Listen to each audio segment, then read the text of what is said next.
Há cerca de 30 mil anos, os primeiros grupos humanos que habitavam a Europa ainda compartilhavam o continente com os neandertais. Viviam como caçadores e coletores, em sociedades nômades, imersos em uma visão de mundo animista. A maioria das pessoas dessa época acreditava em alguma forma de animismo, que é a crença de que tudo tem uma alma, especialmente coisas que se movem: o sol, a lua, os rios e as nuvens, o vento e a chuva. As pessoas se sentiam em união com o mundo, se viam como um outro animal qualquer, intrinsecamente ligados uns aos outros, e eles passaram milhares de anos assim. Por volta de 26.500 a.C., o planeta enfrentou um período de frio extremo, conhecido como o último máximo glacial. Geleiras avançaram sobre a Europa, empurrando comunidades inteiras humanas para refúgios climáticos mais ao sul, especialmente ao longo das costas do Mediterrâneo. A sobrevivência nessas condições exigiu adaptação, e com isso, transformações culturais profundas começaram a acontecer. Mesmo vivendo como caçadores-coletores, algumas comunidades, principalmente no Oriente Próximo, já tinham começado a coletar e consumir grãos silvestres, há cerca de 23 mil anos atrás.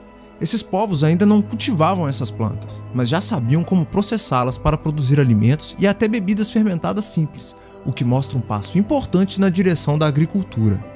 Por volta de 12.900 anos, mudanças climáticas no planeta fizeram com que muita água que estava contida nas geleiras e calotas polares estendidas derretesse, e toda essa água, além de elevar os níveis do mar significativamente, deu início ao processo que culminou no início do Holoceno, período de calor que permitiu o desenvolvimento de civilizações como conhecemos. Essa grande elevação do nível do mar provavelmente é a origem de mitos sobre inundações globais, presentes em várias culturas diferentes. Há 11.700 anos teve início o Holoceno, a era geológica em que vivemos hoje. Com um clima finalmente mais estável e quente, certas regiões do planeta se tornaram extremamente férteis, especialmente as áreas próximas aos grandes rios do Oriente Próximo, como o Nilo, o Tigre e o Eufrates. Esses rios transbordavam todos os anos, cobrindo as planícies ao redor com lama rica em nutrientes, ideal para o cultivo. Essa combinação de terra fértil, água abundante e clima favorável foi decisiva para o surgimento da agricultura e, com ela, os primeiros assentamentos humanos permanentes. A inundação, que era considerado um evento importante e significativo na vida das pessoas da região, foi atribuída aos deuses, e as pessoas contaram histórias sobre essas inundações que ouvimos até hoje. A terra fértil, no sudeste da Anatólia e no Levante Norte, permitiu que as pessoas ali começassem a cultivar trigo e cereais, alterando seu modo de vida, cultura e, consequentemente, suas crenças.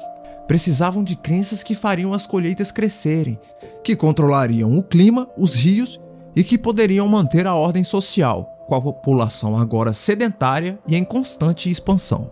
Os primeiros agricultores do Neolítico começaram a construir vilarejos, locais de culto, trabalharam e irrigaram a terra.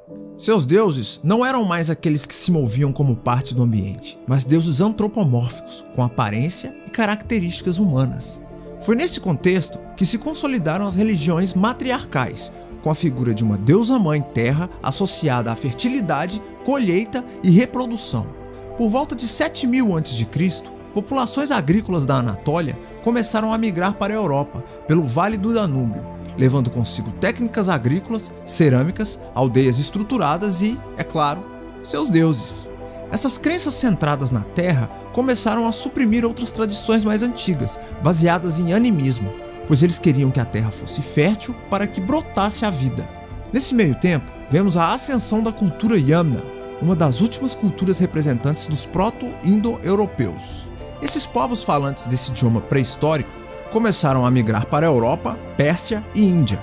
Eram povos nômades que praticavam agricultura pastoril, ou seja, eram focados em gado doméstico, tinham visão de rebanho e hierarquia, possuíam um viés patriarcal de mundo e trariam consigo cavalos, sua linguagem, o uso da roda e novos deuses para ajudá-los a migrar, invadir e guerrear.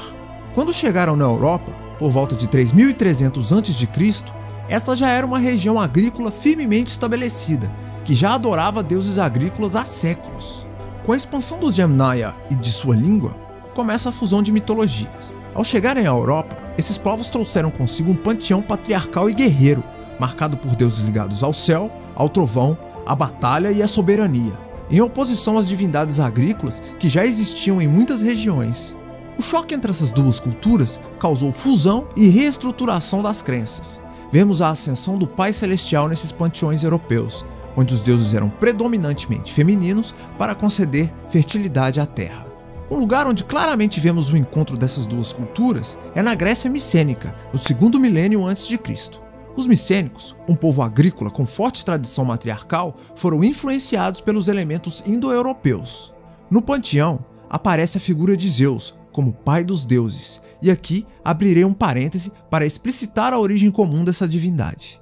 Ao longo dos séculos 18 e 19, linguistas começaram a notar semelhanças em diferentes idiomas, abrangendo uma vasta gama de culturas e regiões. Estudiosos batizaram essa rede de idiomas relacionados de família linguística indo-europeia, que é a maior família linguística existente, com cerca de 46% da humanidade falando um idioma indo-europeu. Os linguistas históricos tentaram reconstruir o que é chamado de língua proto-indo-europeia, um ancestral teórico de todos os idiomas indo-europeus modernos. Trata-se de um idioma teórico pré-histórico reconstruído, que, contudo, provou funcionar com evidências arqueológicas do mundo real, em antigas inscrições hititas e gregas micênicas. A antiga letra grega zeta não é 100% equivalente ao Z que conhecemos. Provavelmente tinha um som de D. Assim, de Deos, eventualmente obtemos Zeos. E de fato, às vezes vemos Zeus traduzido como Zeopater na literatura grega. Da mesma forma que o Júpiter romano, em latim, era pronunciado como Júpiter, e isso por si só poderia ser decomposto em suas raízes proto-itálicas como Deus e Pater. Mas na verdade, vem de Deus Pater, o nome reconstruído do Deus do céu na mitologia proto-indo-europeia, o Pai Celestial.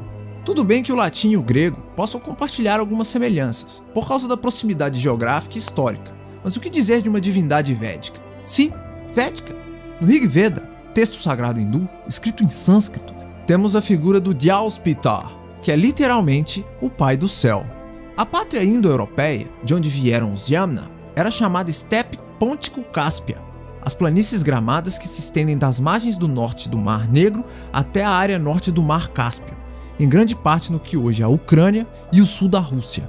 Talvez não seja coincidência, então, que gerações de nômades passassem a adorar um Pai Celestial. Olhando para as planícies planas pôntico-cáspias, não há muito mais para se ver, além de grama e céu. Mas esse misterioso Pai Celestial é conhecido apenas por seu nome, um nome que, no entanto, permanece vivo por milhares de anos. Voltando para a Grécia, ao lado de Zeus, permanece Deméter, deusa das colheitas, uma divindade provavelmente de origem anterior, talvez associada ao mundo micênico. É a figura da Senhora do Grão, como podemos ver no culto eleusino, os antigos mistérios de Eleusis. Deméter não é uma olimpiana típica. No famoso vaso de Cleitias, o vaso François, ela é representada a pé, enquanto os demais deuses montam carruagens. Esse detalhe iconográfico, embora sutil, pode indicar que sua inclusão no panteão foi tardia ou forçada. Dionísio é outro exemplo de deus, possivelmente oriundo de tradições pré-indo-europeias, de mais de 10.000 anos atrás, quando a agricultura ainda estava se expandindo pela Anatólia.